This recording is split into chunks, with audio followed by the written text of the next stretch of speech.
Ala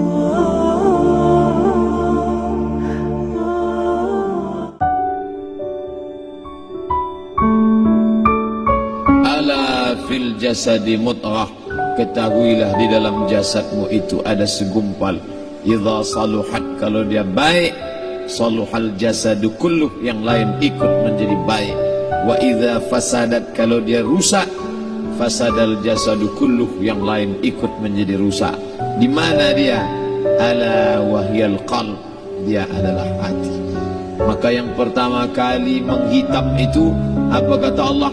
Kalla bal rana, ada satu titik hitam. Ala qulubihim, ada satu titik hitam di dalam hati mereka. Ketika satu titik dibiarkan berubah menjadi dua titik dibiarkan berubah menjadi 3 titik, 5 titik, 10, 100, 1000, maka dia pun menjadi hitam semuanya.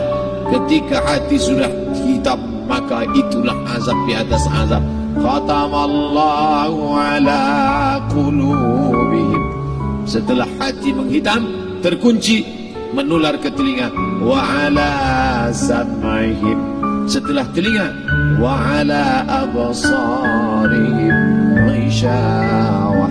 Padahal 3 itulah nanti yang akan ditanya di hadapan Allah. Inna sam'a wal basar wal fuad. Coba lihat, ketika akan ditanya, yang ditanya 3, tapi diawali dari telinga. Inna sam'a wal basar wal fuad, telinga, mata, hati. Tapi ketika terkunci, yang duluan dikunci hati. Khatamallahu ala qulubihim wa ala sam'ihim wa ala absarihim. Kalau hati sudah terkunci, telinga tersumbat, mata tertutup. Summum bukmun umyum. Summum bukmun umyum, peka, tuli, bisu, apapun tak lagi masuk ke telinga. Malam ini kita menyadarkan diri kita, terlebih lagi yang berceramah, jangan kau hanya sampai menyampaikan ayat saja. Hai Abdul Samad, apakah kau yang bicara itu hatimu sudah hidup? Senantiasa merasakan diri, aku orang paling hina, aku orang paling kotor, ditempelkan kening ke lantai di tempat yang diinjak tapak kaki, mengatakan bahwa aku bukan siapa-siapa. Malam ini Kepala Kanwil BPN Provinsi, Kabupaten, saya tak bisa membedakan mana yang kabupaten, mana yang kota, mana pegawai tinggi, mana pegawai rendah. Semuanya rata sama. Andai dibuat acara ini di kantor, mungkin saya segan, sungkan lihat dari seragamnya, bajunya. Tapi malam ini semuanya sama. Andai tak disebut tadi Pak Kepala Kantor, Pak Kanwil, saya pun tak tahu mana Pak Kanwil dan tidak. Fotonya ganteng pula aslinya daripada foto. Artinya apa? Bahwa kalau sudah masuk ke dalam masjid, ketika engkau merasa dirimu tinggi di atas, kau bukan apa-apa, karena yang paling tinggi di badanmu pun kau tempelkan. Tapi saat kau jatuh, rendah, down, stres, kau jangan merasa rendah, karena kau tegak berdiri di hadapan Allah. Kau angkat 2 tangan, Allahu Akbar. Di dalam diri ini disebut dia dengan qalb. Kenapa disebut qalb? Orang Arab menyebut qalb, qallaba, karena sifatnya berbolak-balik. Pada saat selesai salat, astaghfirullahalazim, tidak ada yang paling bersih, dia bersih. Tapi pada saat petang sore hari, yusbihu mu'minan, paginya putih, bersih, tak bernoda. Wa yumsi kafiran, petangnya hitam. Makanya dari pagi dibersihkan.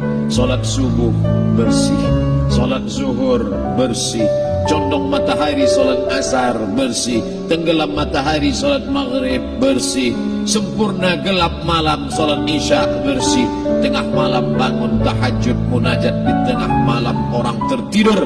Wa tusalli bil laili wan nasu niyam, engkau tegak di waktu malam di saat orang semua sedang tenggelam dalam lelap tidur panjang, tapi engkau menangis meratap mengenang dosa begitu banyak. Sab'atun yuzilluhumullah, di antara 7 yang mendapatkan naungan Allah, yauma la dhilla illa dhilluh.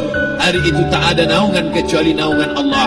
Di antara yang mendapatkan naungan itu adalah rajulun zakarallah, orang yang berzikir, munajat, muhasabah diri di tengah malam, sunyi, sepi, fafadat ainahu, menetes air matanya.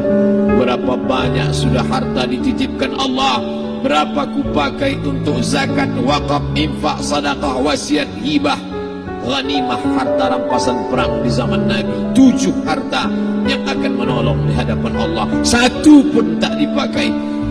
Umur diberikan Allah 40, 60, 70. Berapa yang kupakai untuk menolong agama Allah? Berapa yang kupakai untuk mengingat Allah? Mata, tangan, telinga, kaki akan diminta tanggung jawab di hadapan Allah. Al-yawma nakhtimu ala afwahihim, mulut terkunci, wa tukallimuna aydihim, tangan akan bicara, wa tashhadu arjuluhum, kaki akan bersaksi di hadapan Allah. Siapa yang bisa menolong waktu itu? Kalau pernah tangan ini saat punya kekuasaan, 1 coretan tanda tangan bisa mempermudah urusan masjid. Sebutir kekuasaan yang dititipkan Allah bisa dipakai menolong agama Allah. Itulah yang akan menolong di hadapan Allah.